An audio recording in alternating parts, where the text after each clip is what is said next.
Bonsoir, c'est à San Francisco en Californie que nous nous trouvons ce soir pour une émission spéciale de Capital consacrée à une question qui nous concerne tous, comment vivre et consommer propre alors que notre environnement est de plus en plus menacé.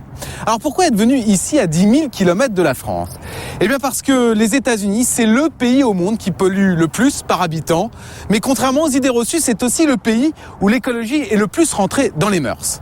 Que ce soit dans le domaine de la maison, dans le domaine de la voiture ou celui des énergies nouvelles, c'est ici que l'on trouve le plus de solutions pour consommer propre. Il faut bien en avoir conscience, si l'on veut préserver notre planète, il va falloir vivre autrement. Ce soir, nous allons voyager en France, bien entendu, mais aussi en Europe et ici, en Californie. Alors comment est-il possible de consommer propre ? Cela coûte-t-il forcément plus cher ? Qui profite de cet énorme marché ? Enquête et révélation ce soir dans Capital. De plus en plus, vous devez trier vos poubelles. Ça pollue moins et ça peut rapporter de l'argent. Car votre commune revend vos déchets et certains valent très cher. L'aluminium, aujourd'hui, son prix est d'environ 900 € la tonne. Alors, où va cet argent ? Pourquoi vos déchets trouvent-ils de plus en plus de repreneurs ? Des panneaux solaires pour produire de l'électricité moins chère et sans polluer, c'est toute la Californie qui s'équipe. Des toits de San Francisco au vignoble de la Napa Valley.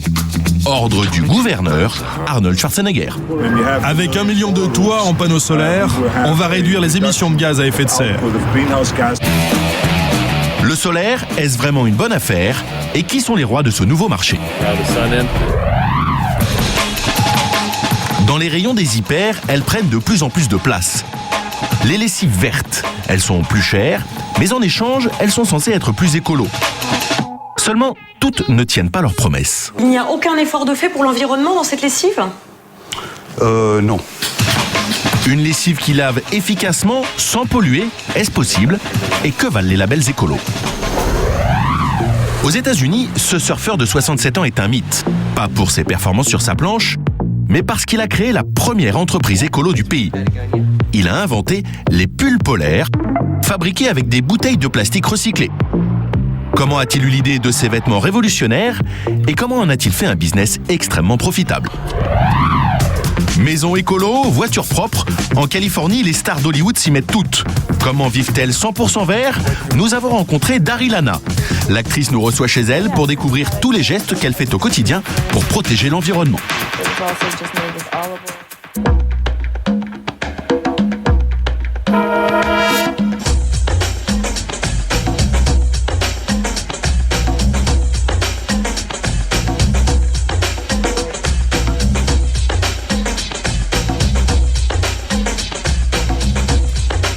Alors ce qui frappe lorsqu'on arrive ici à San Francisco, c'est de voir tous les signes qui montrent comment une ville grande comme Paris, avec les mêmes problèmes de pollution et d'embouteillage, est en train de se convertir à l'écologie. Les fameux tramways de San Francisco roulent déjà tous à l'électricité, mais au-delà des transports en commun, de plus en plus d'immeubles qui se construisent sont des immeubles propres. C'est le cas par exemple de celui-ci. On verra d'ailleurs tout à l'heure ce que signifie réellement d'habiter dans une maison verte. Quant aux poubelles, eh bien San Francisco est la ville au monde qui recycle le plus ses déchets. Mais alors, qu'en est-il chez nous ? Que deviennent nos ordures lorsque nous jetons ? À qui profite le tri sélectif ? C'est une enquête de Laurent Lesage. Bonjour monsieur, oui, bonjour. Société Plastique Omnium, on vient vous livrer vos nouvelles poubelles. Ah, c'est gentil. Chez Roger ce soir-là, c'est distribution de poubelles. On vient lui remettre 2 poubelles toutes neuves. Comme des millions de Français, il va désormais devoir trier ses déchets. Dans une poubelle au couvercle rouge, il devra jeter toutes les matières recyclables et dans celle au couvercle gris, tout ce qui ne l'est pas. A priori, rien de plus simple. Je vous les ai mis là, monsieur. Ah, c'est gentil, merci. Merci, au revoir. Ce soir-là, Roger et sa femme Lucette ont leurs 6 petits-enfants à dîner. Qu'est-ce qu'il veut une omelette ? 1, 2, 3. Ouais, mais il faut déjà finir son assiette. À la fin du repas, Lucette va pour la première fois devoir trier ses déchets. Alors elle va devoir oublier ses vieux réflexes et réfléchir un peu. Je suppose que les cartons, bien sûr, c'est à part. Les boîtes ensemble, là. Je vais regarder la notice quand même, comme ça ce sera... Dans une poubelle recyclage, voilà ce qu'ils doivent mettre. Tous les emballages et tous les plastiques aussi. Et les boîtes de conserve. Donc tout ça, c'est recyclable. Donc c'était tout ça dans une même poubelle. Tous les autres déchets, dans la deuxième poubelle, partiront à l'incinérateur. Le premier soir, c'est laborieux, ça peut paraître pénible, mais ils ne savent pas encore que ce petit effort peut rapporter de l'argent à leur commune. Et même faire baisser leur taxe d'ordures ménagères. Trier, pour beaucoup d'entre nous, ce n'est pas un jeu d'enfant. Et pourtant, aujourd'hui, tous les Français doivent s'y mettre. À la demande de Bruxelles depuis 1994, la France a l'obligation de recycler le papier, le carton, le verre, l'aluminium, l'acier et les plastiques. Cela évite de couper toujours plus d'arbres ou de puiser toujours plus de pétrole. Par exemple, une tonne de plastique recyclé, c'est 600 à 800 kilos de pétrole d'économiser. Du coup, toutes les matières que vous recyclez valent de l'argent. Votre commune les revend, alors combien cela rapporte-t-il? Quelles économies pouvez-vous réaliser en triant vos déchets? Lyon, une collecte des ordures ménagères en centre-ville. Dans toutes les communes du Grand Lyon, la communauté urbaine, on trie les déchets depuis 10 ans. Un système bien rodé qui concerne 1 200 000 personnes. Seulement voilà, les poubelles des Lyonnais ne sont pas vraiment exemplaires. Tous les jours, les 800 éboueurs découvrent des erreurs de tri. Dans cette tournée, normalement, ils ramassent les déchets non recyclables qui partent à l'incinération. Ça aurait dû partir en tri sélectif, les cartons et les bouteilles. Mais c'est pas tri sélectif. Ouais. Non, mais ça aurait dû partir en tri sélectif. En plus, c'est l'école. L'école a tout faux. Les cartons et les papiers, ça n'a rien à faire dans cette poubelle. Ils auraient plutôt dû finir dans cette benne, celle réservée aux matériaux recyclables. Mais décidément, certains Lyonnais mélangent tout. Célim est éboueur depuis 12 ans et il envoie de belles tous les matins. À se demander si les habitants le font exprès ou s'ils sont bien réveillés quand ils descendent leur poubelle. Ben là, dans le bac, à vue d'œil, tout va bien. Là, c'est bon. Là, c'est bon, c'est du papier. Là, la canette, c'est excellent. Du papier et une canette, c'est recyclable. Ça, c'est pas bon du tout. Mais le pain, ça ne l'est pas. Ça, La nourriture, ça va pas. La nourriture, non. Ça n'a rien à faire Ça va là. pas dans le tri. Ça n'a rien à faire ici. Il embarque tout de même cette poubelle. Ça fera juste plus de boulot au centre de tri. À Lyon, près d'un déchet sur 3 n'est pas dans la bonne poubelle. Et pourtant, tout ce qui se recycle a de la valeur. Alors au centre de tri, on met les grands moyens pour récupérer le moindre papier, la moindre bouteille. Ici, les déchets recyclables se ramassent à la pelleteuse, direction ce tapis roulant. Première étape, un tri manuel. Les sacs en plastique contiennent peut-être des produits recyclables, mais ce serait trop long de les trier, pas rentable. Ils partent à l'incinérateur. Ensuite, sur la chaîne de tri, reste à séparer les matériaux. C'est l'affaire des machines, un aimant récupère le métal. Là, les bouteilles en plastique tombent sur les côtés, alors que les papiers plus légers remontent la pente. Une chaîne sophistiquée qui permet en moins d'une heure de trier parfaitement les déchets de 20 000 habitants. Un dernier fignolage à la main, et le papier, par exemple, finit ici, parfaitement trié. Chaque jour, Isabelle Fontani se retrouve ainsi avec 80 tonnes de matériaux recyclables. Cette spécialiste de l'environnement travaille pour le Grand Lyon, à qui appartiennent tous ces déchets. Et tout ça va rapporter de l'argent puisque les matériaux vont être vendus. Alors là, vous avez les stocks de ce qu'on appelle en fait les tétrabriques, donc les bouteilles de lait, jus de fruits, etc. Là, vous avez les stocks d'aluminium. Une fois qu'ils ont été triés, ils arrivent ici également. Les canettes de boissons sont reprises par les fabricants de canettes et les bouteilles en plastique serviront à des fabricants de piscines. Ce tas d'ordures un peu à l'écart, des boîtes de conserve compactées. Elles aussi ont de la valeur. Ce qu'on ne sait pas forcément, c'est que quand on achète un objet en acier, il y a toujours un pourcentage qui est de l'acier recyclé. Vous achetez votre vélo, vous aurez un pourcentage d'acier recyclé dans ce vélo. Parce qu'il tout simplement, il réintègre l'acier de matière première. Mais ce n'est pas elle qui va revendre cela aux fabricants de vélos ou de canettes. Elle passe par un intermédiaire, un organisme agréé par l'État. L'avantage, c'est qu'elle n'a pas à se fatiguer à chercher les clients. L'inconvénient, c'est qu'elle ne peut pas négocier les tarifs. En ce moment, par exemple, le verre lui rapporte 19 € la tonne. Le papier, 40 €. L'acier, 50 €. Le plastique, 187 €. Et enfin, l'aluminium, autour de 530 € la tonne. Au total, avec ses reventes, le Grand Lyon a gagné 2,5 millions l'an dernier. Donc ça diminue la facture du contribuable? Alors oui, ça diminue bien sûr la facture du contribuable. De combien? Alors on peut compter environ, on est environ à 4 € par habitant. 4 € de moins, c'est 5% de réduction sur la taxe d'ordures ménagères des Lyonnais. Mais aujourd'hui, avec la hausse des prix du pétrole, de l'acier, du bois, ces déchets sont de plus en plus recherchés. Leur coût grimpe et certaines communes en profitent. Lille, une communauté urbaine d'1 200 000 habitants, comme à Lyon. Mais question tri sélectif, les nordistes ont une longueur d'avance. D'abord, la collectivité demande aux habitants de trier davantage. Et les éboueurs jettent toujours un coup d'œil pour vérifier. C'est bon. Qu'est-ce que vous acceptez dans ces bacs? Tout ce qui est bouteilles, tout ce qui est flaconnage, tout ce qui est boîte de conserve. Et là, on a ici tout ce qui est papier, carton. Là, celui-ci, c'est parfait. Celui-ci, c'est parfait. Ce conteneur est parfait. Et nickel.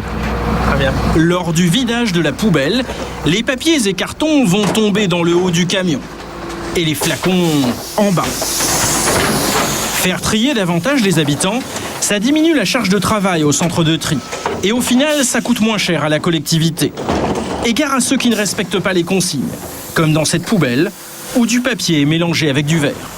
Aïe, aïe, aïe. On a des consignes, donc on le laisse. Un container mal trié, l'éboueur le laisse. À Lille, si on ne trie pas correctement ses déchets, contrairement à Lyon, les poubelles restent pleines. La fameuse étiquette. Une étiquette qui rappelle les consignes de tri. Et si le riverain, il y a une question à poser, il compose un numéro qui est gratuit, un numéro vert. Et puis il sera renseigné. Les éboueurs partis, on a sonné chez la propriétaire de la poubelle. J'ai un caramel dans la bouche. C'est la deuxième fois que cela lui arrive. Et alors, j'ai pas bien trié, c'est ça? Mais ça n'a pas l'air de beaucoup l'émouvoir. Ça fait des anomalies, c'est ça? Bah non, il n'y a pas d'anomalie. Il considère que c'est pas bien trié. D'accord. Vous savez pas ce qui va pas? Non. Peut-être parce que j'ai mis trop de carton par rapport au verre, je sais pas. Certainement. Je vais le remettre la semaine prochaine en faisant plus attention. Voilà. Bon. Aux multirécidivistes et à ceux qui n'y comprennent vraiment rien, la métropole lilloise envoie sa brigade spéciale. Jean-Pierre, ancien agent de sécurité, et Fabienne, ex-hôtesse d'accueil, sont animateurs du tri. Il y en a une quinzaine sur l'agglomération. Et quand ils débarquent chez vous, ils commencent par étudier vos poubelles. C'est peut-être pour ce genre de papier. Le papier. Les gens mélangent un peu le papier. On va aller le rencontrer. Ce ne sont pas des policiers. Ils viennent faire de la pédagogie. Bonjour, c'est Communauté urbaine de Lille. Oui. On vient vous voir parce que je pense que votre bac n'a pas été collecté. Apparemment, vous devez mettre des cartons et des emballages papier du côté des bouteilles et des verres en plastique. Oui, en fait, parce que oui, je me suis j'ai peut-être été un peu vite. Oui, donc c'est certainement ce souci-là. Comme vous avez deux compartiments... Madame ne sera pas à l'amende, mais elle va devoir écouter un rappel des règles de tri. Les boîtes de conserve, ces produits-là vont dans le bac où vous mettez vos produits recyclables. Alors vous avez aussi c'est là où ça pose des problèmes, c'est les journaux et cartons. Voilà. Vous devez le mettre dans le même bac, mais dans le compartiment à côté. Je vais vous laisser mini-guide, ça peut jouer. Un simple petit rappel à l'ordre, ça ne fait pas trop mal. Voilà. Et si dans le Nord on surveille autant vos poubelles, c'est parce que la collectivité espère en tirer un maximum de profit. Tous les camions de collecte viennent décharger dans ce centre de tri, Trisélec. L'occasion pour nous de constater que la pédagogie a du bon. Au déchargement, il y a certes quelques sacs plastiques qui n'ont rien à faire ici, mais beaucoup moins qu'à Lyon. À l'arrivée, on récolte 2 fois plus de matière à recycler que dans le Rhône. Mais ce n'est pas tout. Contrairement à Lyon, ces déchets seront vendus au plus offrant. Par une redoutable commerciale, Laurence Deligny. Ouais, Avec ses clients, elle n'y va pas par 4 chemins. Allez, à tout à l'heure. Ciao. La première chose que je dis en général, c'est je suis là pour gagner de l'argent, faire gagner de l'argent, et donc je suis une femme d'argent. Et cette femme d'argent sait que pour certains, ces déchetteries valent de l'or. Dans la négociation, elle est en position de force et elle en profite. Moi, mon téléphone sonne tout seul, je n'appelle jamais de clients, c'est eux qui me contactent, qui me remettent des propositions. En fonction des propositions, je décide qu'ils deviennent clients ou pas de Triselec. Ce matin-là, justement, elle a un rendez-vous avec un de ses clients, Gérard Marié. Bonjour Gérard. Ça va bien ? Et toi ? Il est ce qu'on appelle un récupérateur. Il achète du papier dans des centres de tri partout en France, puis le revend en très grande quantité à des papetiers du monde entier. Par son intermédiaire, le papier jeté par les Lillois se retrouve en général à des milliers de kilomètres de là. C'est exporté où ? Sur l'Asie. Sur l'Asie. C'est eux aujourd'hui qui ont les prix, qui sont encore les meilleurs sur le marché. Si Laurence l'a fait venir, c'est pour lui montrer ce hangar qu'elle vient de faire construire. Ça n'a l'air de rien, mais avec ce hangar, elle va pouvoir stocker et donc revendre des volumes beaucoup plus importants. De quoi intéresser de nouveaux clients et faire grimper les tarifs. Bon, maintenant au niveau des prix, je suppose que les papetiers vont venir C'est déjà fait. Régulièrement. Oui. Et ça donne quoi En gros, je suis entre plus 10 et plus 15 euros la tonne. 20% de hausse, Gérard encaisse le coup. Allez, je te souhaite de bonnes fêtes. D'accord, à bientôt Laurence, au revoir. Mais il n'a pas le choix, la concurrence est forte et ces déchets s'arrachent car ils permettent aux fabricants de produire du papier 30 à 50% moins cher qu'avec du bois. Et c'est pareil pour tous les matériaux. Là-bas, vous avez l'aluminium, qui est le produit qui a la plus grosse valeur ajoutée, puisque aujourd'hui son prix est d'environ 900 euros la tonne. Malheureusement, c'est ce qui est le moins volumineux. On produit qu'une dizaine de tonnes par mois. 900 euros la tonne, ça ? 900 euros la tonne, oui. D'accord. Et là, ça représente combien de tonnes ? Là, il y a à peu près 5 tonnes. D'accord. Donc là, devant nous, il y en a pour à peu près 4500 euros. Oui, quoi. Il ne faut pas le dire parce que sinon on va me le voler. Ce qui est déjà arrivé. Voilà comment, à force de faire jouer la concurrence, elle remplit les caisses de l'agglomération lilloise. L'aluminium, elle le vend 900 euros la tonne. À Lyon, il est repris pour seulement 530 euros. Le plastique, elle le vend 250 euros la tonne contre 187 à Lyon.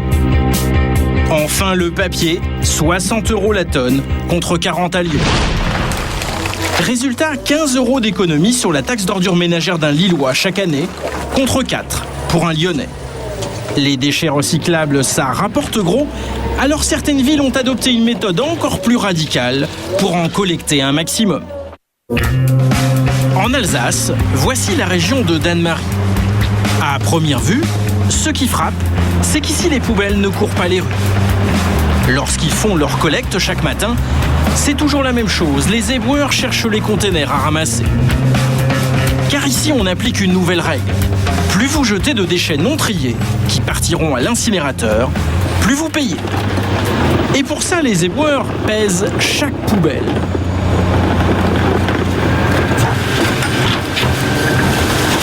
Donc le bac, quand il monte, il est pesé.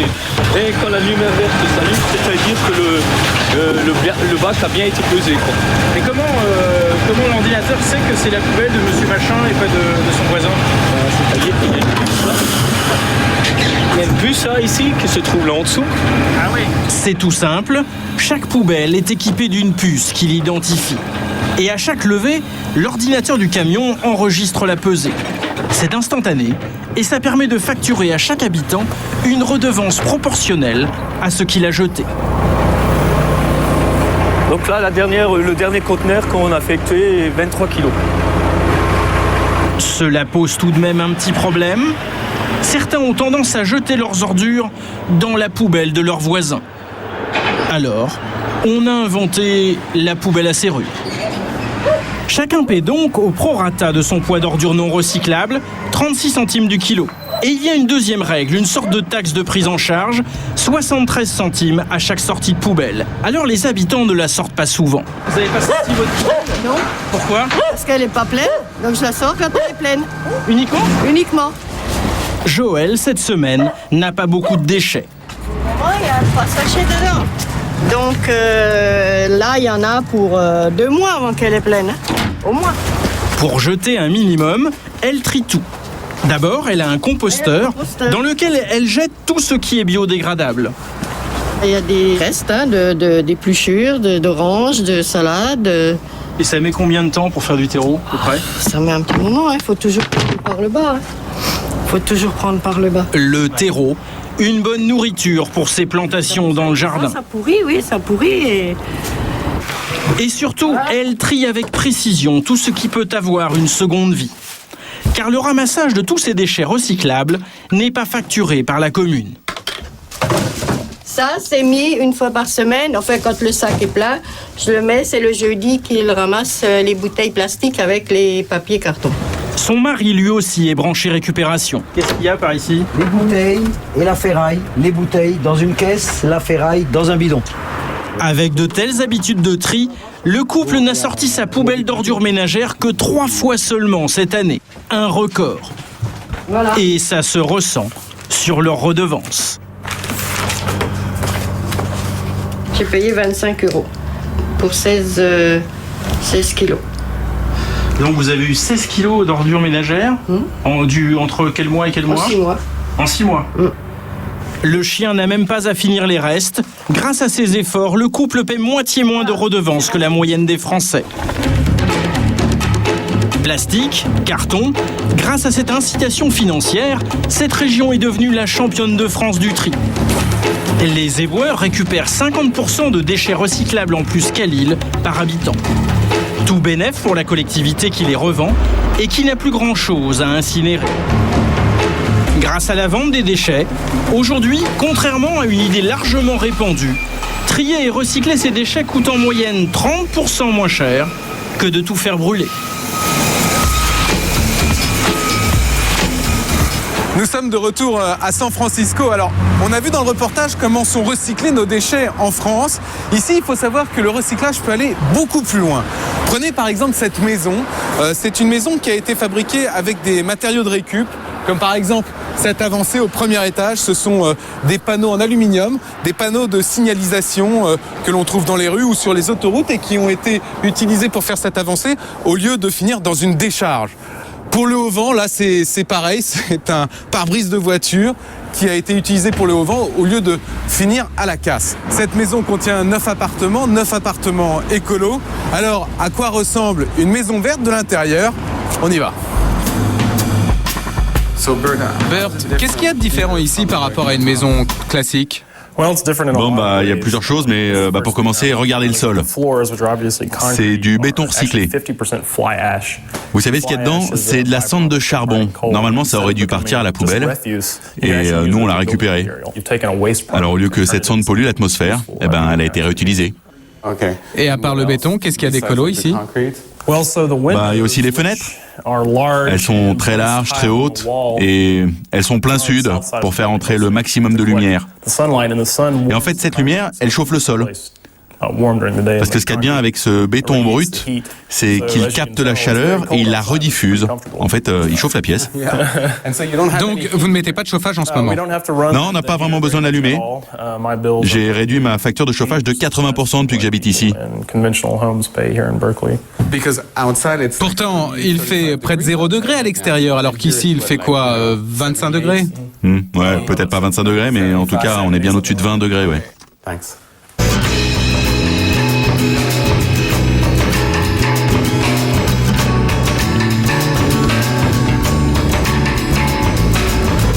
Des logements écolos comme celui qu'on vient de voir, il y en a des milliers et des milliers en Californie, contre seulement quelques centaines en France. Mais le phénomène nouveau ici, ce sont les tours écolos, des immeubles comme celui-ci qui est en train d'être terminé. Je vous propose d'ailleurs d'aller faire un tour, d'aller le visiter avec l'architecte qui l'a conçu.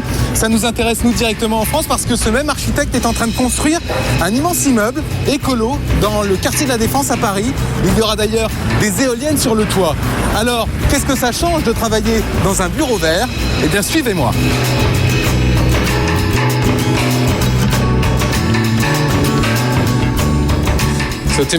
Bonjour Tim Christ. Alors ici, on est dans le bâtiment que vous avez construit. À quoi reconnaît-on que c'est un immeuble écolo ? D'abord, ici, la clim est naturelle. Ensuite, on privilégie la lumière du jour sur la lumière électrique. On a tout fait pour utiliser la lumière du jour au maximum. Donc les employés travailleront dans les bureaux qui se trouvent dans les étages. Exactement. Combien il y a d'étages dans cet immeuble? 18 étages, mais comme vous pouvez le voir ici, les ascenseurs ne s'arrêtent qu'à 2, 3, 4, 5, 6, 7 étages. C'est pas très courant. Qu'est-ce que ça veut dire exactement? En fait, les ascenseurs ne s'arrêtent qu'à un étage sur 3. Donc ça veut dire que si mon bureau est au 7e étage, je prends l'ascenseur jusqu'au 6e et après je monte à pied. Pourquoi vous avez fait ça? On a fait ça pour éviter que l'ascenseur s'arrête à tous les étages et qu'à chaque fois le moteur consomme de l'électricité pour ouvrir, fermer les portes. Tout ça, ça représente une véritable économie. Et ça, c'est très clair. Donc vous faites des économies d'énergie, ouais. Et grâce à ça, on réchauffe moins la planète. Absolument. C'est une approche globale. C'est dans cet esprit qu'on a fait cet immeuble. Alors là, on sort de l'ascenseur, on arrive dans les bureaux. Ils ne sont pas terminés, mais vous pouvez déjà voir comment ils seront aménagés. C'est quoi la différence par rapport à un bureau classique aux États-Unis ou en France? Alors, on a des fenêtres du sol au plafond. L'idée, c'est de faire passer le maximum de lumière du jour à travers ces vitres. Regardez ce bureau par exemple, il fait tellement clair qu'on n'a pas besoin de lumière électrique. Donc là encore, économie d'énergie.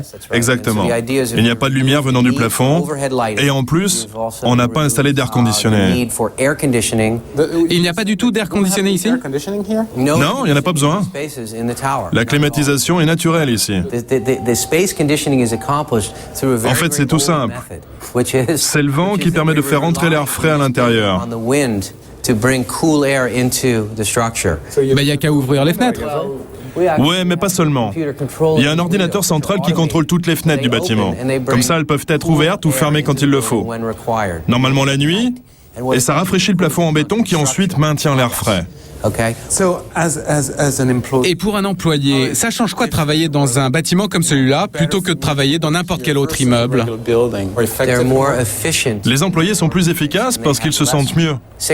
Des études scientifiques ont prouvé qu'ils prenaient moins de congés maladie et qu'ils étaient moins déprimés dans ce genre de bâtiment. Et en termes de coût, est-ce que ça coûte plus cher de construire des bureaux écolos que de construire des bureaux classiques? Évidemment, le système de fenêtres contrôlé par ordinateur coûte plus cher que des fenêtres classiques. Mais comme on n'a pas d'air conditionné, on a évité de dépenser de l'argent dans des conduites, des moteurs, des ventilateurs qui consomment beaucoup trop d'énergie. Donc c'est pas plus cher? Non, tout dépend comment vous dépensez l'argent. Et vous allez construire la même tour écolo en France? Il y aura d'autres innovations, comme par exemple des éoliennes sur le toit de l'immeuble. Elles vont générer de l'électricité aussi bien que le feraient les panneaux solaires qu'on a déjà installés sur d'autres immeubles. Thanks.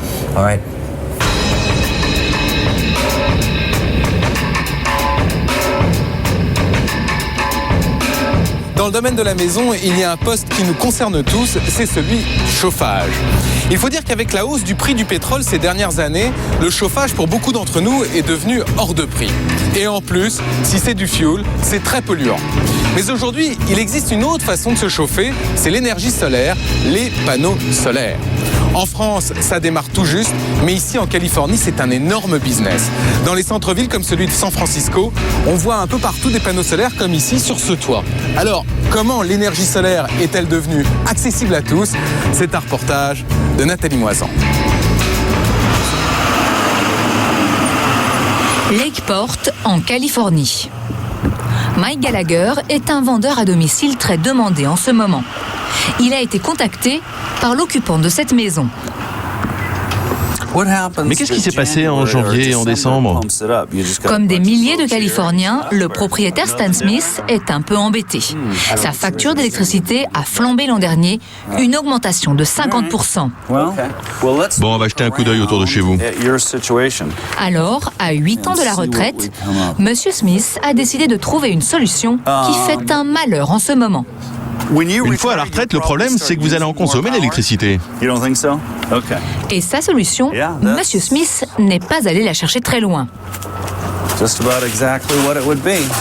Juste de l'autre côté de la palissade, son voisin a de quoi le faire pâlir de jalousie. 36 panneaux solaires photovoltaïques, ça fait rêver Monsieur Smith.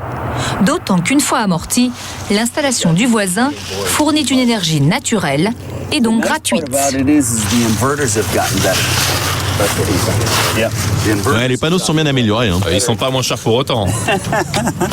Le problème sur le prix des panneaux, c'est qu'il y a une telle demande, il y a eu une pénurie.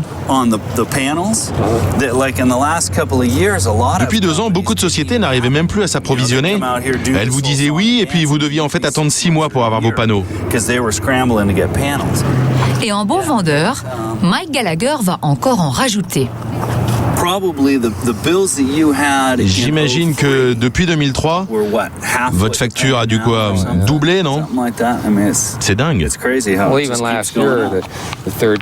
Le dernier trimestre, l'année dernière, les tarifs étaient de 21 centimes le kilowattheure et aujourd'hui c'est 32.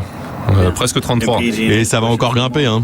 Encore des hausses du prix de l'électricité à l'horizon. De quoi faire avaler le tarif de l'installation solaire, 23 000 €. Il lui faudra 8 ans et demi pour l'amortir.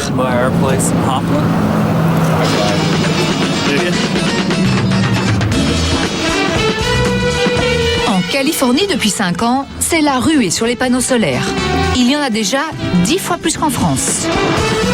Et c'est, dans la Silicon Valley, le berceau mondial de l'informatique, que c'est le plus spectaculaire.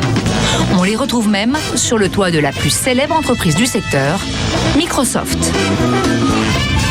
Il y en a jusque dans les fameux vignobles de la Napa Valley, où des panneaux solaires permettent de climatiser les caves. D'où vient ce boom du solaire? Tout commence à l'été 2001, après une catastrophe. Cet été-là, la Californie est paralysée par une coupure d'électricité géante. Des feux éteints, des supermarchés privés d'activité, des restaurants éclairés à la bougie. Le réseau californien est vétuste car une dizaine d'opérateurs privés se partagent le marché et ne l'entretiennent pas. Alors, le pouvoir politique va réagir d'une manière surprenante. Arnold Schwarzenegger, alias Gouvernator, va dégainer son plan d'action.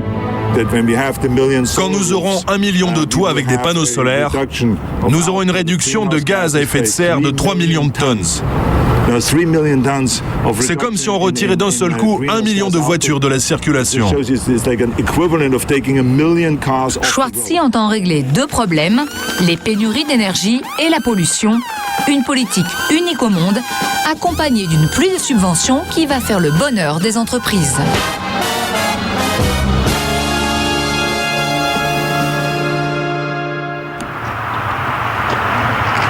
Après 2h30 de voiture, le vendeur au porte-à-porte Mike Gallagher en est à son 2e rendez-vous de la journée. Hello. Tim? Et il ne traîne pas car il a une dizaine de concurrents. Bonjour, je suis Mike de l'entreprise de panneaux solaires. Vous avez reçu mon devis? À chaque fois, il y passe 1 heure et n'hésite pas à monter sur le toit. Il mouille sa chemise car les clients avertis comme ce monsieur font établir en moyenne 3 devis. Bon bah ok, merci de m'avoir reçu, à la prochaine. Au bout du compte, le vendeur en panneaux solaires gagne confortablement sa vie, près de 5 000 € par mois. Car Mike travaille pour celui qui est le pionnier du solaire en Californie. John Schaeffer, un ancien babacool. Son premier panneau, il l'a vendu dès 1978 dans ces collines au nord de San Francisco. Il est aujourd'hui à la tête d'une PME florissante, en partie grâce aux subventions du gouverneur Schwarzenegger. Aujourd'hui, il vient offrir les produits bio de sa ferme à l'un de ses plus gros clients. Hey, John. Hey, how you doing? Long time no see. Happy New Year. Dan Hamburg, un ancien député démocrate devenu membre du parti écologiste. Oh, thank you so much. Son installation fournit 70% de ses besoins en électricité. Il aurait pu opter pour 100%, mais ces panneaux sont chers. Et cette installation lui a déjà coûté 50 000 €. On a pu profiter d'un programme de la Commission californienne pour l'énergie. Elle nous a remboursé la moitié du prix de l'installation. C'est énorme. On n'aurait pas pu le faire sans ça. Car le principal atout des subventions de l'État de Californie, c'est qu'elles sont rapides. Elles sont versées dès l'installation des panneaux. En France, c'est plus compliqué. Il faut attendre une réduction d'impôt l'année d'après.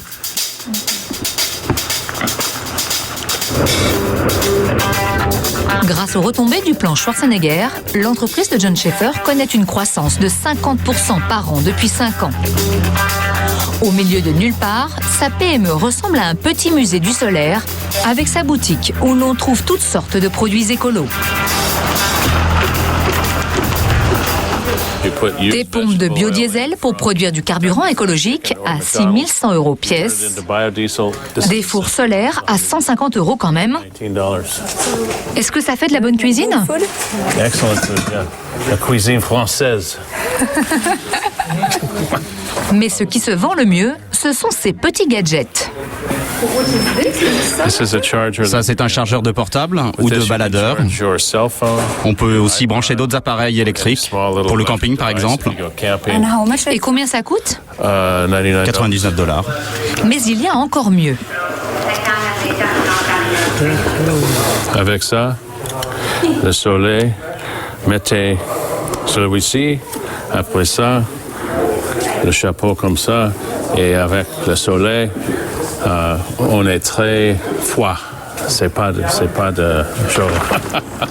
Plus folklorique, 7,72 € pour ce ventilateur à casquette qui se déclenche avec le soleil. Regardez, quand je mets ma main là, il ne se passe rien. Et quand je l'enlève, regardez, ça me rafraîchit la tête.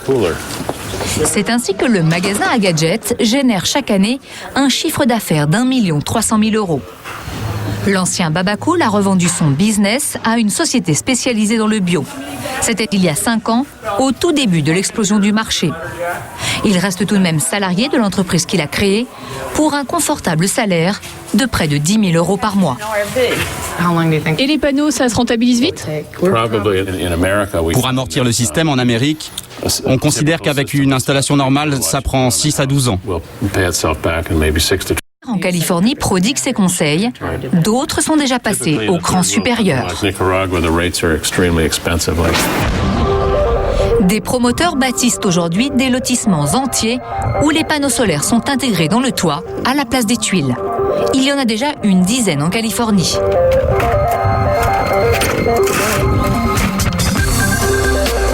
Vacaville, au nord-ouest de San Francisco. Une ville nouvelle. Ici, les lotissements poussent comme des champignons. Pour attirer le client, la pub est partout. Bonjour, bienvenue à Vacaville. Je m'appelle Ken. Très vite, le vendeur va faire miroiter les avantages financiers du solaire. Comme vous le savez, vous êtes dans le seul lotissement solaire de Vacaville, ce qui veut dire pour vous plein d'avantages formidables. Des avantages fiscaux, des économies d'énergie, et en plus vous allez aider l'environnement avec une belle maison solaire comme ça. Allez-y, entrez. Steven et Linda sont sensibles aux arguments du vendeur. D'autant que la maison a été conçue pour consommer très peu d'électricité grâce à une bonne isolation. De quoi séduire madame. Grâce au solaire, vous allez économiser 50% sur vos dépenses d'énergie.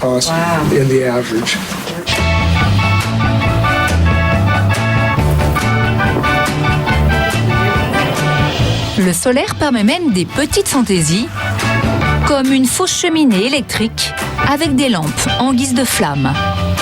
On s'y croirait.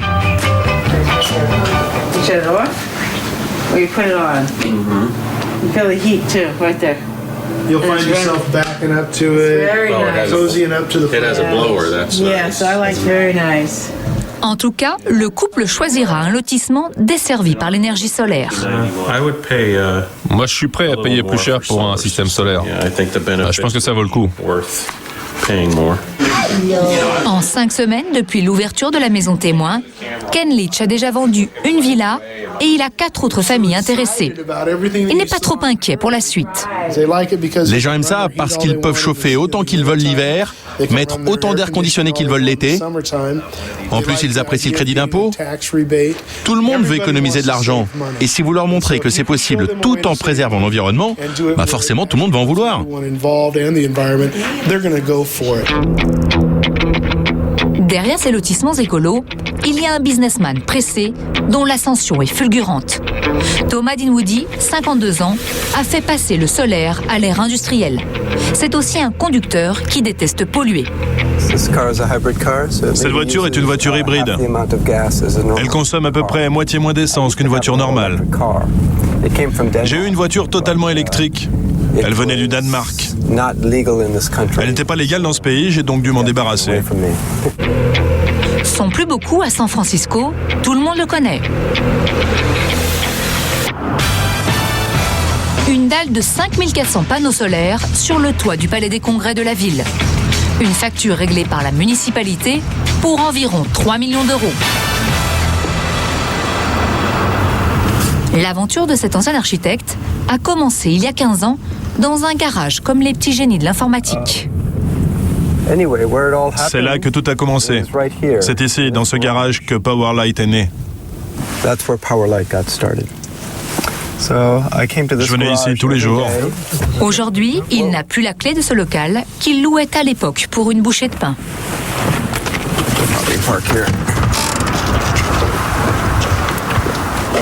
Vous éprouvez de la nostalgie quand vous revenez ici ? Beaucoup de nostalgie. Ça a plutôt bien marché pour moi depuis ce garage. Mais il est toujours pareil, même s'il a encore besoin d'être repeint. Rien n'a changé.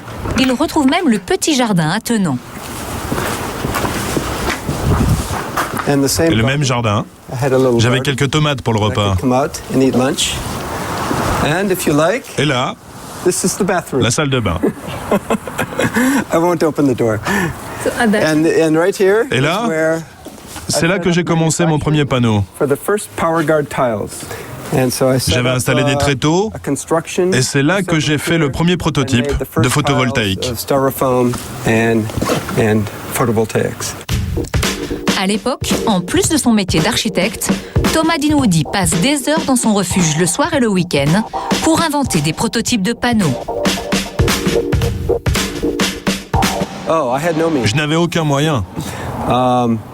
J'ai financé le développement de mon entreprise grâce à mes revenus d'architecte à l'époque. Et une fois que j'ai construit le premier prototype, là j'ai eu une aide. Une aide du district de Sacramento. Ils m'ont donné $50 000.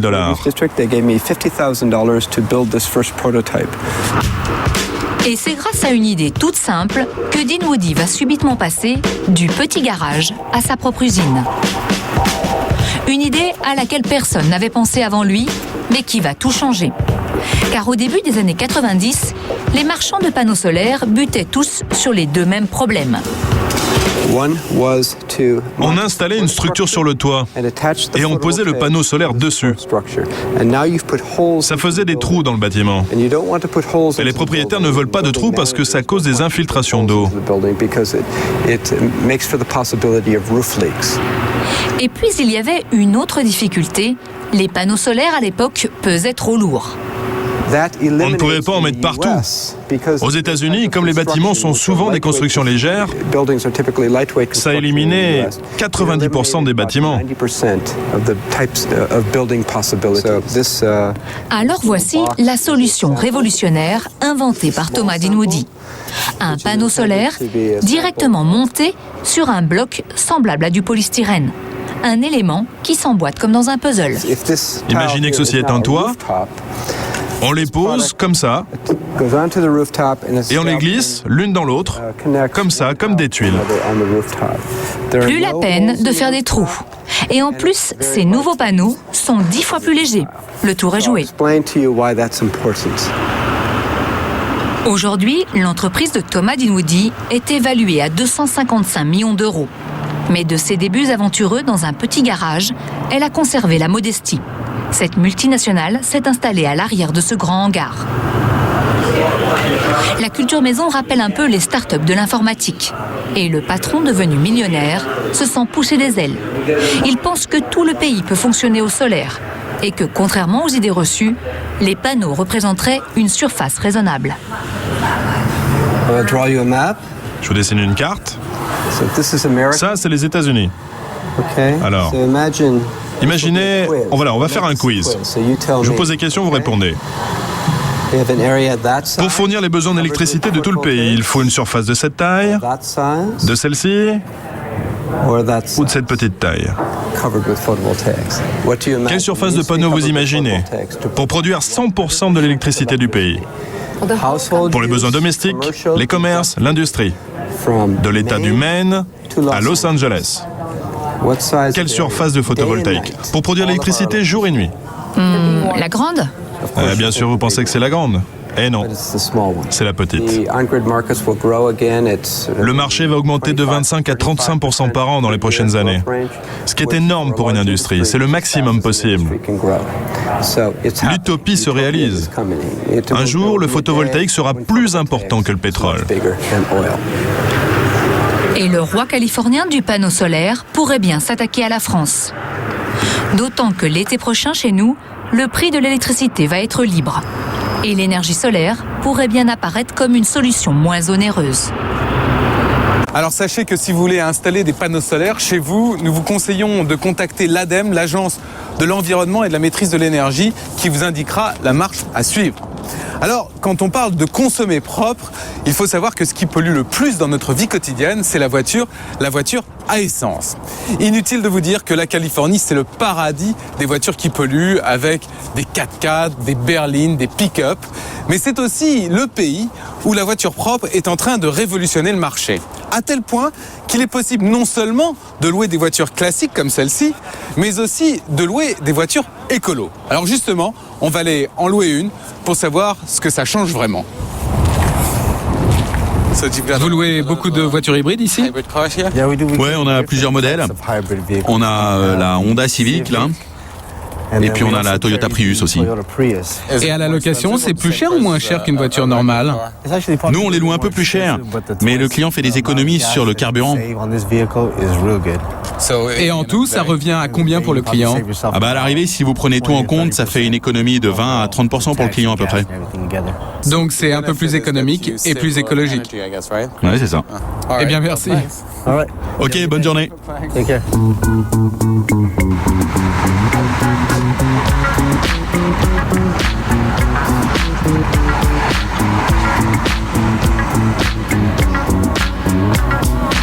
Alors voilà, on roule à l'électricité, la voiture fait d'ailleurs aucun bruit. Et à partir de 25 km/h, eh bien c'est le moteur à essence qui prend le relais. Le moteur à essence qui d'ailleurs recharge automatiquement la batterie électrique. Alors des voitures comme celle-ci, c'est devenu très banal ici, puisque rien qu'à San Francisco, on compte près de 20 000 voitures hybrides comme celle-là. C'est 4 fois plus que sur l'ensemble du territoire français. Mais ce qui est assez étonnant, c'est qu'aujourd'hui, on peut rouler complètement propre. On va d'ailleurs aller voir quelqu'un qui a la voiture que peut-être nous allons tous utiliser demain.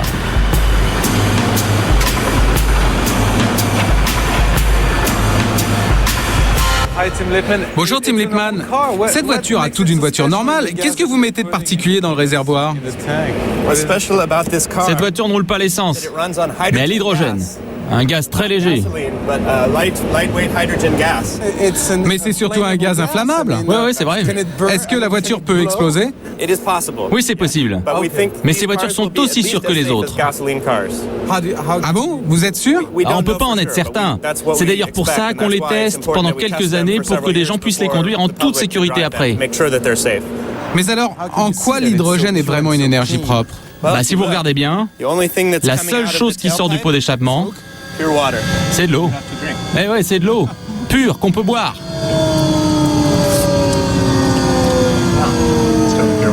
Incroyable, merci.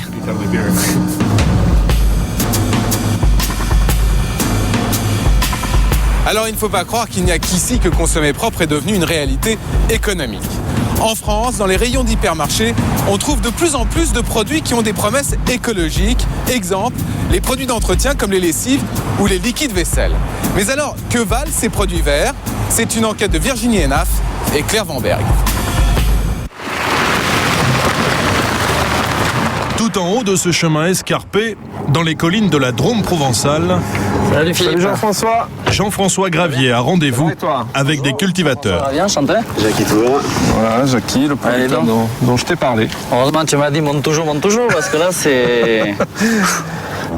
Le champ de lavande qui l'intéresse se situe à 1000 mètres d'altitude. La variété que le champ qui est plus jeune que tu as vu... Il recherche une variété de lavande qui ne pousse qu'à cette altitude. Ce champ l'intéresse parce qu'il est bio, cultivé sans pesticides. Ça sent encore même la paille, hein? Oui. Ça, je le manie de temps en temps, je sens tout ce qui passe. C'est une bonne manie. Jean-François Gravier a du flair, mais il ne produit pas de parfum ni de tisane. Il est fabricant de lessive, un des plus écolos de France. Ce jour-là, il vient passer une commande d'1 tonne de lavande. Produite en bio. Ça va rentrer en prod quand, ça? La pleine production cette année, là. Cette année? Ouais. On est en 13e année, là. Et si le marchand de lessive se donne autant de mal, c'est qu'il s'est lancé sur un secteur très tendance dont les ventes explosent, les lessives écolo.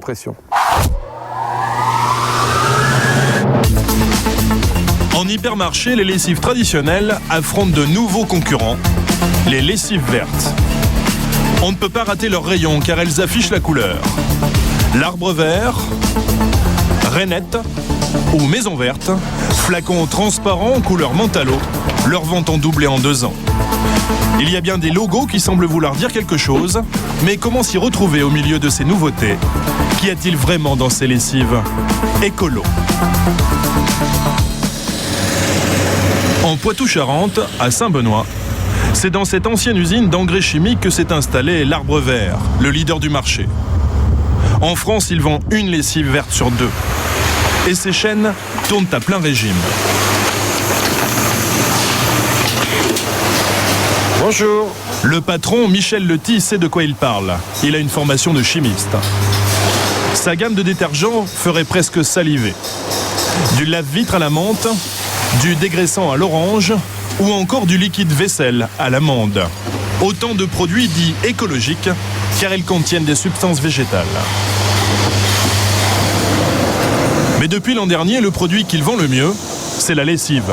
Parfum, bouquet fleuri. C'est dans ces grandes cuves là que vous faites la lessive? C'est ça, exactement. Ici, nous avons 3 cuves, dont 2 principales sont réservées pour la lessive. Ce sont des cuves qui font des fabrications d'environ 12 tonnes, où les divers composants sont mis les uns à la suite des autres. Dans ces cuves, des produits essentiellement à base de composants naturels. Huile de noix de coco ou alcool à base de betterave ou de céréales bio. C'est là toute la différence avec les composants chimiques des lessives traditionnelles. Car quand on lit les étiquettes des lessives classiques, on tombe sur des noms obscurs. Azurant optique, amylcinamal ou benzyl salicylate. Autant de produits chimiques qui polluent, c'est-à-dire qui ne se dégradent pas dans la nature. L'Arbre Vert, qui a exclu ces composants polluants, est une entreprise qui revient de loin. Lorsque Michel Lety rachète la marque il y a 6 ans, cette PME a vanté depuis longtemps des produits verts. Voilà. Ici, j'ai pu... Exemple, son fleuron. Cette bombe aérosol, en apparence comme les autres, mais un peu plus écolo. Premier aérosol propulsé à l'air pur, plutôt qu'au gaz butane, bien sûr sans CFC, puisque le CFC est interdit de longue date. Voici une photo. Il y a une dizaine d'années, il se paye même des spots à la télévision en espérant que la réussite lui tombe du ciel. Seulement dans les années 90, c'est trop tôt. L'argument écolo ne marchait pas du tout. Propulsé à l'air pur. L'Arbre Vert, du propre, du pur, de l'air. Les clients n'étant pas déjà forcément mûrs ou à l'écoute des produits respectueux de l'environnement, n'étaient pas prêts en plus à surpayer. Ce qui fait qu'à l'époque, cette marque est tombée en désuétude et quand je l'ai reprise, fin 2000, elle faisait plus que 600 000 euros, l'équivalent de 600 000 euros de chiffre d'affaires. Mais au début des années 2000, Monsieur Lety sent que les Français sont en train de changer. Tempête, marée noire, canicule, l'environnement devient une préoccupation essentielle. Et le malheur de la planète va faire le bonheur de l'Arbre Vert. médias, l'environnement, la communication ont montré aux gens le dérèglement climatique, ont montré qu'il fallait faire quelque chose pour la planète. La clientèle était déjà beaucoup plus à l'écoute. Les distributeurs ont été à l'écoute d'un discours écologique dans la mesure où en plus nous sommes arrivés avec derrière une charte l'écolabel. Car les politiques prennent le problème à bras-le-corps. En 2003, c'est l'Europe qui crée l'écolabel. L'Arbre Vert est la seule lessive grand public à avoir ce label, qui exige des emballages recyclables et une formule de lessive plus écologique. C'est dans ce laboratoire que l'Arbre Vert met au point ses lessives. David Bujon est le chimiste maison. Avec ses ingrédients disposés devant lui, c'est aussi une sorte de chef. C'est quasiment une recette de cuisine. Ouais. C'est pas très compliqué. En fait, ce qu'il faut absolument, c'est qu'on arrive à nettoyer. Ça, c'est l'objectif principal. Ouais. Et puis que le linge sente bon après en sortie de machine, quoi. Mais sa lessive verte contient encore un composant non biodégradable, l'antimousse, un dérivé du pétrole qui contribue à la qualité du lavage. Et pourquoi vous en mettez alors si c'est pas biodégradable ? Parce que en fait, pour l'instant, on n'a pas trouvé de constituant qui pouvait remplacer ce type de produit-là. D'accord. Rien ne peut le remplacer et l'écolabel le tolère car cette antimousse n'est pas le composant le plus dangereux. Ce que le label européen proscrit, ce sont les composants les plus toxiques. La communauté européenne a publié sa liste dans son journal officiel. Tous les consommateurs y ont accès. Un inventaire qui fait froid dans le dos. Des dizaines de produits chimiques. Certains sont cancérogènes, d'autres dangereux pour la couche d'ozone. Tous sont toxiques. Depuis sa création il y a 4 ans, seul l'Arbre Vert a demandé et obtenu ce label qui correspond à cette charte. Mais les autres marques de lessive ne sont pas indifférentes à la protection de l'environnement, car l'écologie, ça fait vendre. Elles sont de couleur verte, elles ont des huiles essentielles, ou elles font le choix de la nature. Et sur les boîtes, un petit logo plutôt discret, Sustainable Cleaning, nettoyage durable en français. Elles l'ont toutes, alors nous avons voulu en savoir plus.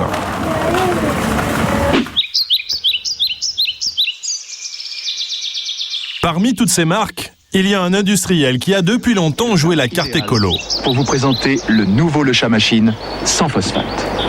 Cette lessive est produite par Henkel, un groupe allemand, fervent défenseur du logo nettoyage durable. Le Chat Machine réussit à allier la propreté éclatante du linge au respect de l'environnement. Dans le laboratoire de Nemours, au sud de Paris, Florence Lambert est la directrice scientifique de la marque. Bonjour Florence. Elle aussi utilise dans sa lessive certains composants d'origine naturelle. C'est issu ici de palme, d'huile de palme qui est fabriquée à partir de espèces de grosses noix de coco. Donc on extrait l'huile et ça sert à faire des savons. Et pour elle, le logo nettoyage durable, c'est tout un programme. Nous disons, nous allons réduire nos déchets, nous allons réduire nos émissions de CO2, nous allons réduire les matières premières que nous utilisons et les rejets. Voilà, nous prenons cet engagement, nous vous le disons. Mais alors, qui a écrit cette profession de foi ? La charte du Sustainable Cleaning est disponible en intégralité sur Internet. En fait, son auteur, c'est l'AISE, l'Association mondiale des marchands de savon et de détergents. Les industriels ont écrit la charte et ils se contrôlent eux-mêmes.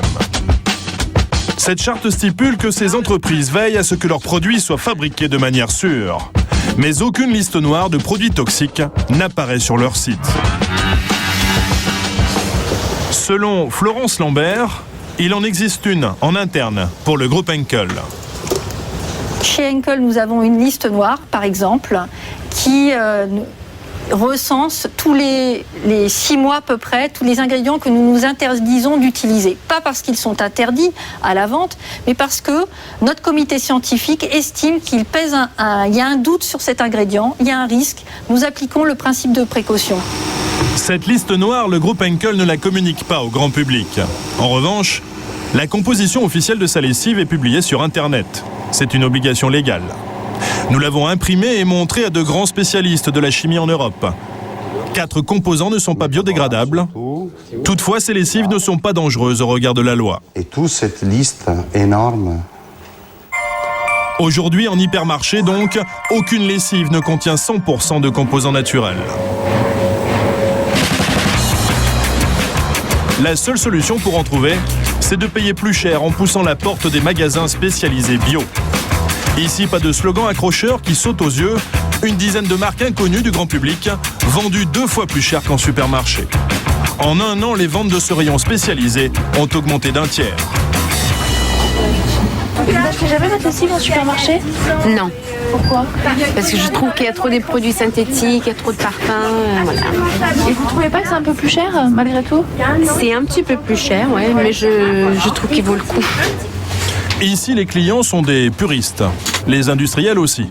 Sur ce marché très pointu, une des plus vendues s'appelle l'Érutan, le mot naturel, écrit à l'envers. Derrière cette marque, il y a une sorte de jusqu'au boutiste de la lessive verte. À 2 pas d'Avignon, les laboratoires Gravier. Jean-François Gravier est revenu de ses champs de lavande. Cela fait 30 ans que sa lessive bio existe. Dans les années 70, son père y croyait déjà. Aujourd'hui, il fabrique 300 bidons par jour. De l'artisanat, il utilise toujours la même recette. 100% végétal, totalement biodégradable.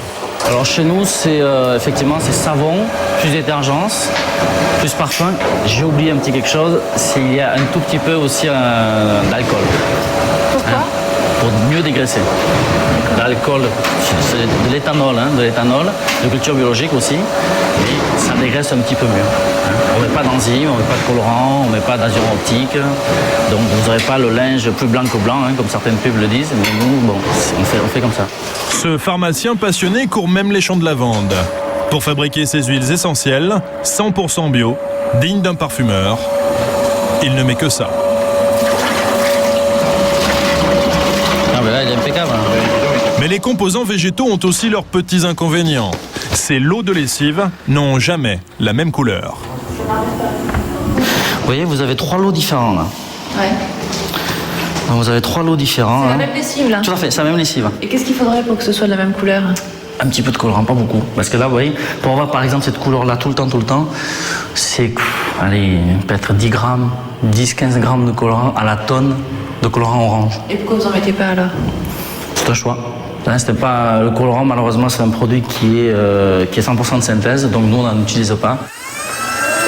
Ces ventes décollent, mais pas encore de quoi s'ouvrir les portes des hypermarchés. Car il a un petit handicap. Sa mixture artisanale lave un peu moins bien. Ça arrive qu'on soit un peu moins efficace sur des tâches très protéinées, de sang ou de chocolat, des choses comme ça. Bref, les tâches les plus communes. La nature est ainsi faite que plus une lessive est verte, moins elle lave efficacement. Et à ce jour, 9 fois sur 10, les consommateurs préfèrent encore les lessives traditionnelles, qui ne laissent aucune chance à leur tâche.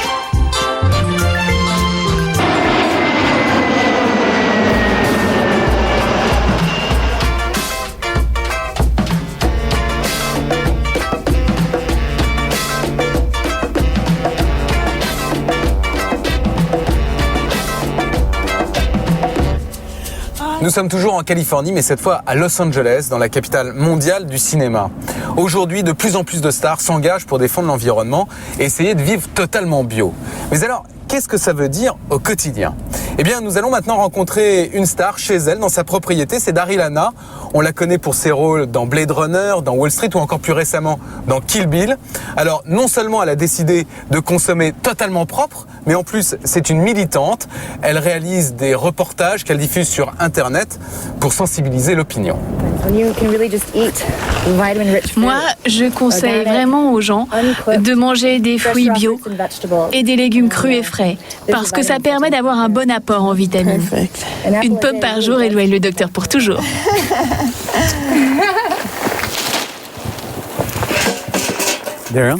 Daryl Hannah, vous tournez un documentaire sur les fruits bio? Je tourne une vidéo chaque semaine pour mon site internet. Ça parle des nouvelles solutions écologiques. Mais pourquoi vous êtes-vous engagé dans la cause écolo? En fait, c'est toute petite que ça a commencé. Je suis devenue végétarienne à l'âge de 7 ans. Un jour, j'ai vu un veau dans un camion, un veau qui est devenu mon ami. Je le voyais tous les jours, je le caressais. Puis un jour, j'ai demandé au chauffeur du camion, excusez-moi, monsieur, qu'est-ce que vous allez en faire?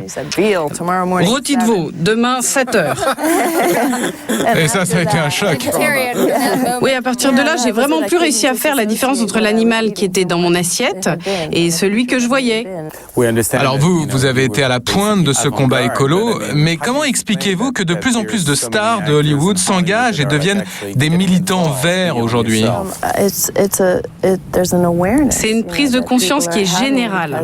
Qu'on soit acteur ou pas, il y a eu des catastrophes absolument partout, l'ouragan Katrina, un climat qui est complètement déglingué, des épidémies nouvelles, ça nous concerne tous.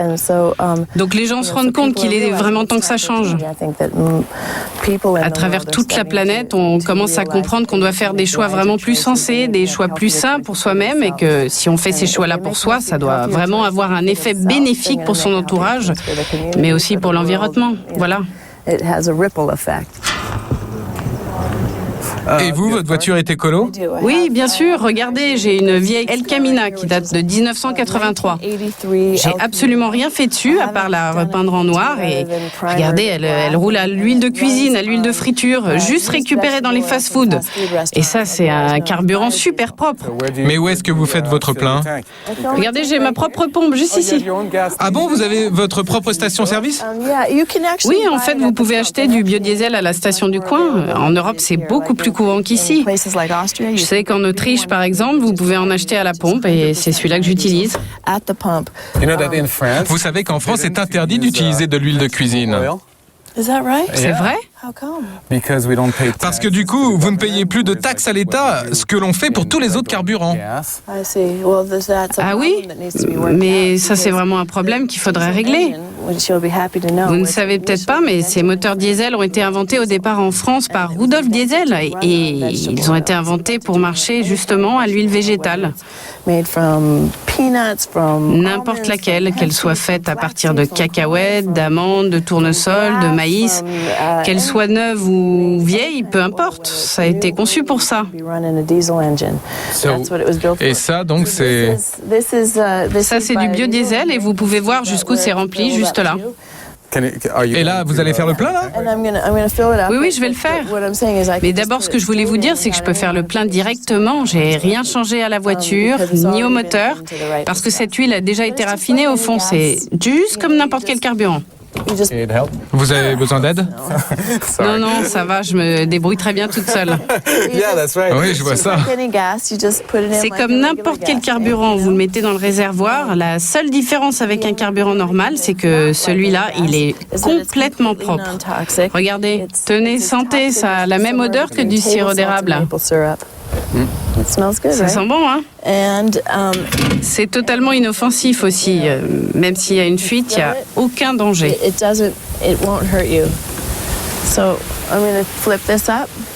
Maintenant, on active la pompe. Attention, ça va être un peu bruyant. Mais alors, cette huile, où est-ce qu'on peut la trouver? À la station-service? Il y a un endroit à côté d'ici qui récupère les huiles de friture des restaurants. Ensuite, c'est filtré. Il suffit de venir avec ses bidons, c'est très léger. Et c'est le même prix que le diesel? Ouais, c'est sensiblement le même prix. En fait, je dirais que c'est plutôt moins cher. Et votre maison, j'imagine, c'est une maison totalement écolo, non? Oui, je l'ai construite avec des matériaux recyclés, des matériaux non toxiques, peinture non toxique. Oui, elle est complètement écolo. Regardez par exemple ces murs en tôle, je les ai récupérés. Ah bon, vous les avez trouvés? Où ça? À la décharge? Non, ils étaient déjà sur le terrain. Mais vous savez, ici c'est très nature, même mes produits d'entretien sont écolos. Par exemple, les lessives que j'utilise, mes liquides vaisselle, vous savez, c'est un vrai souci aujourd'hui. On peut les voir? Oui, rentrez, je vais vous montrer. Il y a un truc que les gens ne comprennent pas, ça sert à rien d'acheter des fruits bio si après on les met dans des plats qui sont lavés avec des produits qui contiennent des matières toxiques. Souvent les gens nettoient leur intérieur, les vitres, les sols avec des produits qui ne sont vraiment pas bons pour la santé. Vous savez, s'ils ont un chien, ils risquent de renifler ces produits et d'attraper des maladies et même des cancers. Il y a de l'ammoniac, il y a de l'eau de javel. C'est pour ça que j'achète toujours des produits non toxiques et qui sont vraiment biodégradables. Mais on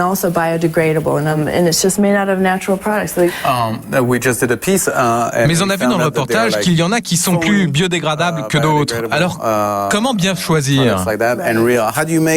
Vous savez, vous pouvez aussi les faire vous-même.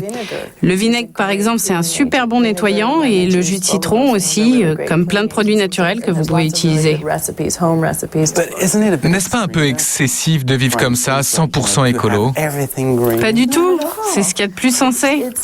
Par exemple, si vous avez le choix entre une pomme qui contient du poison, des matières toxiques, des pesticides, qui a été cultivée avec des eaux usées, ou une pomme qui a été cultivée dans un endroit totalement naturel, un endroit magnifique, qui contient toutes les vitamines nécessaires. Laquelle de ces deux pommes vous choisiriez-vous? Évidemment, la belle pomme. Mais peut-être que la mauvaise que vous décrivez n'est pas aussi mauvaise que cela. Si j'étais vous, je m'intéresserais aux publications scientifiques pour être vraiment au courant.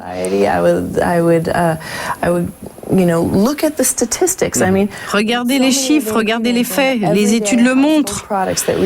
Beaucoup des produits d'entretien que les gens ont chez eux, sous leur évier, contiennent du poison. Alors autant utiliser des produits plus naturels pour une vie plus saine. On l'a ce choix, il s'offre à nous. Thank you, Daryl.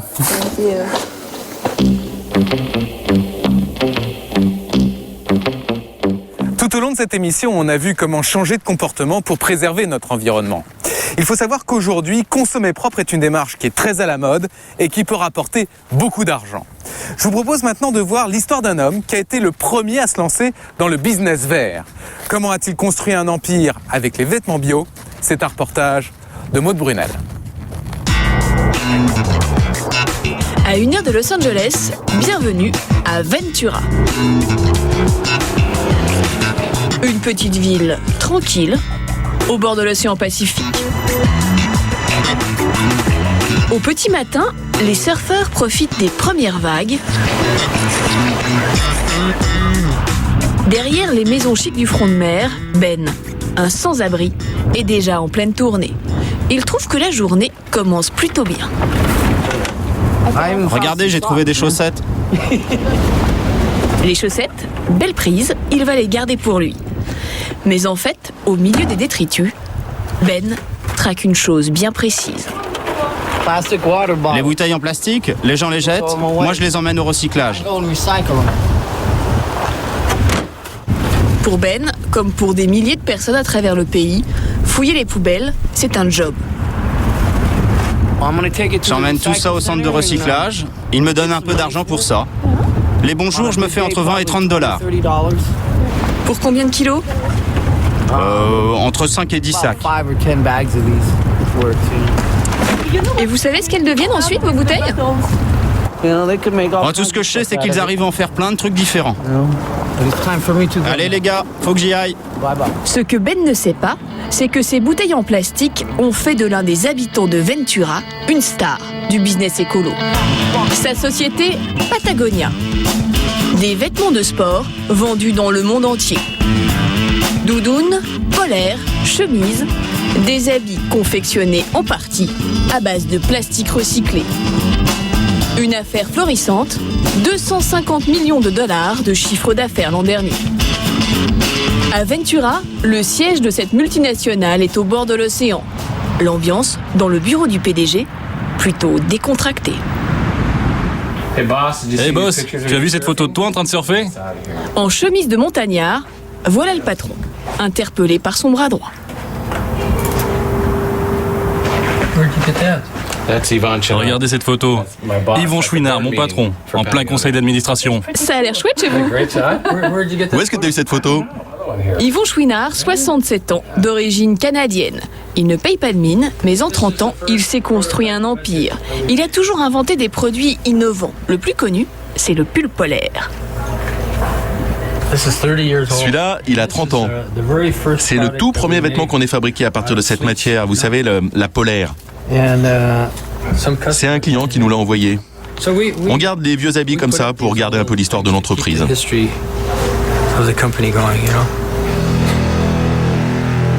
Une histoire pour le moins étonnante. Car au départ, Yvon Chouinard n'avait rien d'un businessman. Au début des années 60, Yvon, sans le sou, ne vit que pour l'escalade. Ambiance rebelle attitude. Ce fils d'électricien squatte comme un clochard dans les parcs nationaux américains. Il forge son matériel lui-même et invente le piton écologique. Le piton que les alpinistes peuvent récupérer au lieu de le laisser rouiller dans la roche. Cela lui rapporte ses premiers dollars. Il s'offre un petit atelier, embauche quelques copains de cordée et commence à vendre du matériel d'escalade, puis des vêtements. Il se fait une petite réputation dans le milieu de la grimpe et bâtit sa boîte Patagonia, le pays de ses plus belles escalades. Mais pour lui, tout va s'accélérer en 1990. Il entend parler d'une entreprise qui arrive à faire des tapis de voiture à partir de bouteilles en plastique. Un procédé écologique. Alors pourquoi ne pas l'adapter à ces polaires ? Ça fait un bout de temps qu'on le fait, ce modèle. Il y a un peu de tout là-dedans. Des bouteilles, des déchets de tissu, des petits morceaux de plastique, enfin tout ce qui est en polyester. À l'époque, on était les seuls clients. Aucune autre boîte ne voulait utiliser ce tissu parce qu'il coûtait 50 cents de plus par mètre. Personne ne voulait payer ce supplément. On était les seuls. Chouinard va payer son tissu plus cher. Mais cette idée révolutionnaire va faire parler de sa marque sur toutes les télés américaines. L'industrie alimentaire américaine produit 500 millions de tonnes de bouteilles de plastique par an. Nous sommes en 1992, l'Amérique est en pleine prise de conscience écolo et Chouinard est un pionnier. Mais Patagonia, un fabricant de vêtements de Ventura en Californie, a trouvé le moyen de donner une deuxième vie à ces bouteilles. Le principe est simple, les bouteilles sont triées, concassées en minuscules copeaux. Cette poussière de bouteille passe au four. Après cuisson, voilà le résultat. En passant cette pâte au travers de tamis très très fins, on obtient des milliers de fils, tout prêts à être à nouveau tissés en polaire. Ces pulls en bouteilles plastiques ont fait d'Yvon Chouinard l'icône du business écolo aux États-Unis. De Elle à Business Week, il est dans tous les magazines. Une publicité inespérée qui va faire exploser son entreprise. 50 boutiques dans le monde, 1300 salariés. Chouinard a inventé des produits écolos, mais il a aussi inventé une autre façon de gérer ses affaires. Alors comment fonctionne cette entreprise à la philosophie 100% verte ?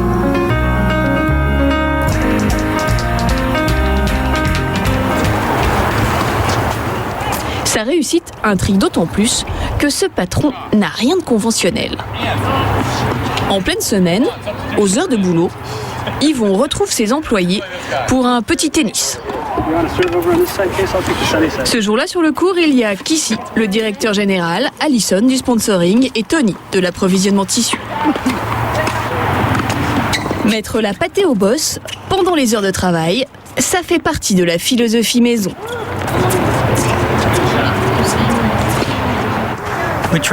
On essaye d'effacer les frontières entre le travail, les loisirs, la famille.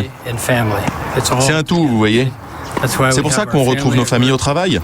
Et pendant la journée, on va faire du surf, on va jouer au tennis. Mais tout ce qui compte, c'est que le boulot soit fait. Alors moi, parfois, mes employés travaillent le dimanche pour finir leur travail, parce que dans la semaine, ils ont pris 2 jours pour aller surfer. Je m'en fous, à partir du moment que le boulot est fait.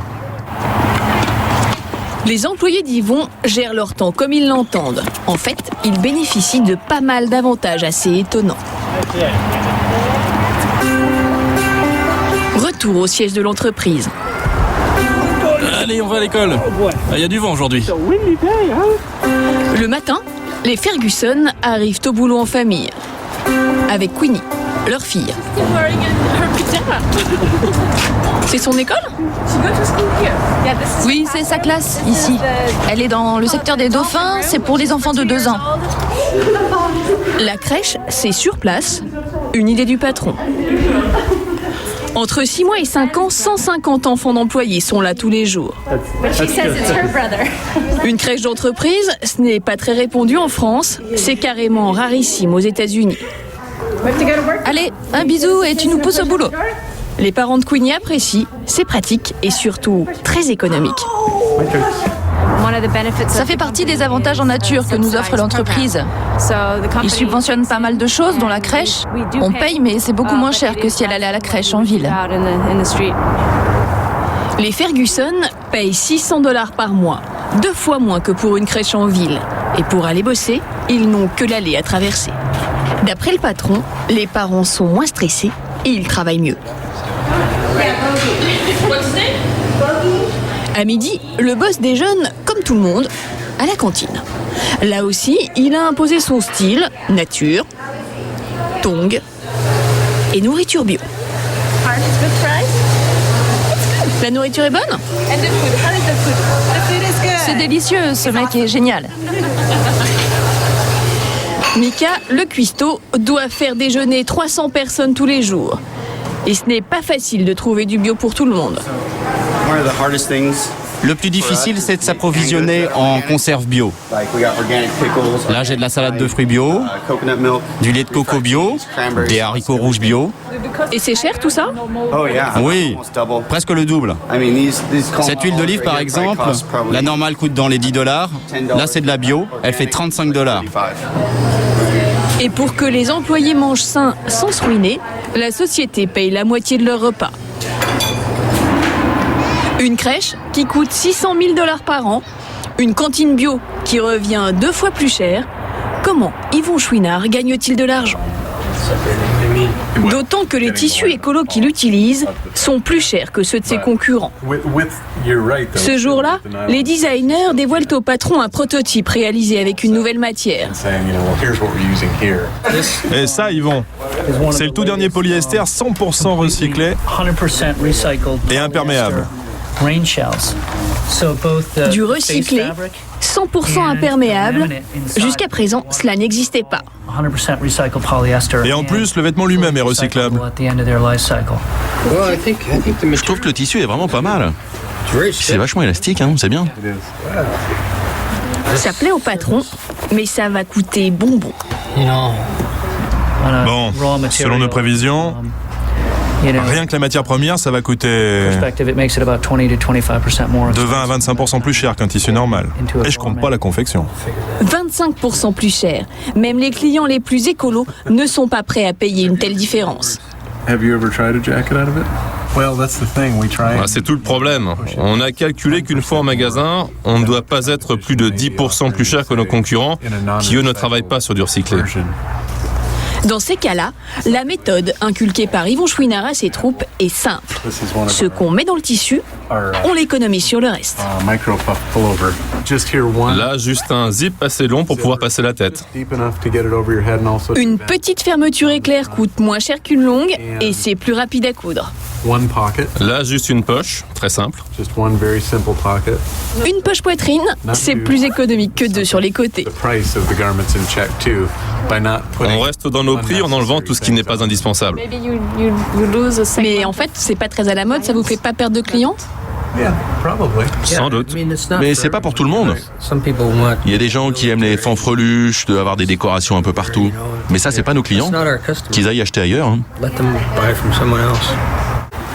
Pas de froufrou pour diminuer les coûts. Mais la principale économie de Chouinard, c'est qu'il ne fait quasiment pas de publicité. Après le design, le patron rentre chez lui pour sa séance quotidienne de surf avec des copains. Le meilleur spot de la région est juste devant son jardin. Sa maison est assez simple. Entrez, faites comme chez vous. Le seul luxe ici, c'est la vue imprenable sur le Pacifique. Achetée 35 000 $ il y a 30 ans, la maison vaut 2 millions aujourd'hui. Le surf, c'est pour le plaisir, mais aussi pour le business. Depuis 4 ans, Yvon Chouinard fait des combinaisons, des planches et des maillots de bain. Traditionnellement, voilà comment on s'impose sur ce marché.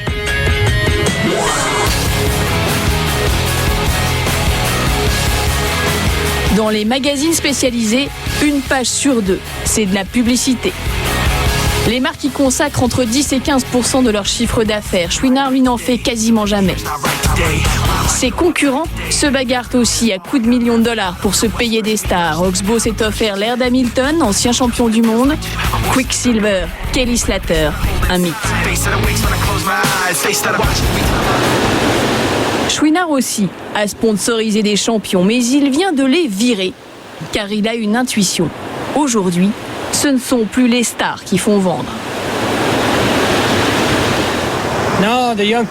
Non, les jeunes aujourd'hui, ils sont malins. Ils ont bien compris que quand ils voient un tennisman avec une raquette de telle ou telle marque, ou alors un surfeur avec sa planche d'un tel, c'est qu'ils sont payés pour ça. Et s'ils l'étaient pas, ils l'utiliseraient pas. Faut pas prendre les jeunes pour des idiots. Ils veulent de l'authenticité, ils veulent voir des choses vraies. Chouinard a trouvé une autre façon d'attirer des clients. D'après lui, c'est tout aussi efficace et beaucoup moins coûteux que la publicité.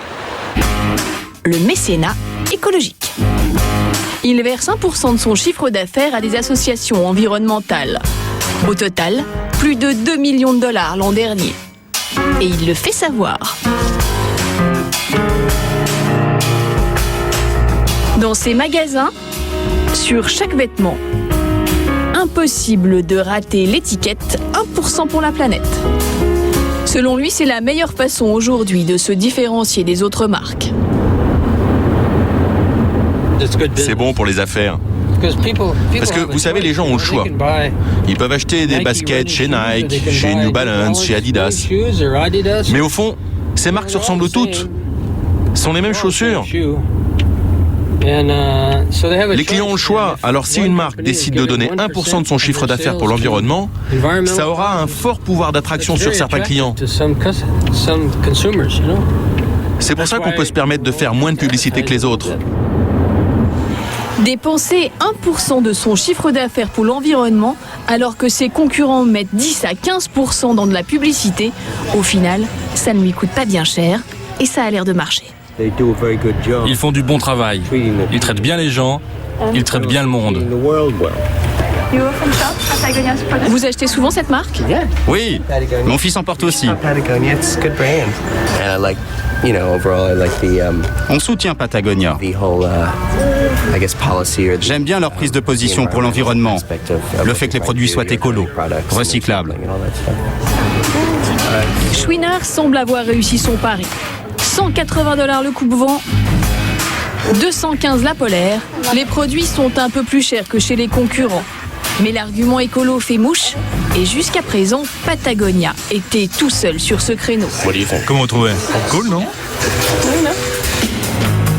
Seulement d'autres marques viennent de flairer le bon filon. Dans le Massachusetts, à l'autre bout des États-Unis, ces bâtiments de briques sont ceux de Malden Mills. C'est le plus grand tisseur de polaire du monde. Yvon Chouinard était le seul client à leur commander de la polaire recyclée. Le tissu était plus cher, car plus compliqué à fabriquer. Les fils, obtenus à partir de bouteilles plastiques, cassaient sur les métiers à tisser. Ils prenaient mal la teinture, bref, il y avait beaucoup de pertes. Aujourd'hui, la technologie s'est améliorée et les prix ont baissé. Résultat, à l'achat, il n'y a plus que 5% de différence entre la polaire recyclée et la polaire classique. Les carnets de commandes pour le tissu écolo explosent. Le directeur commercial se frotte les mains. Timberland nous en a commandé pour la saison prochaine. Pour la France, on a les grandes marques, La Fuma et Aigle, qui l'ont adopté. Et aussi North Face. Et on a encore plein d'autres marques qui se positionnent. Pour vous donner une idée de nos commandes de polaire recyclées, On est passé d'une production de 150 tonnes par an à 750 cette année. C'est un bond énorme.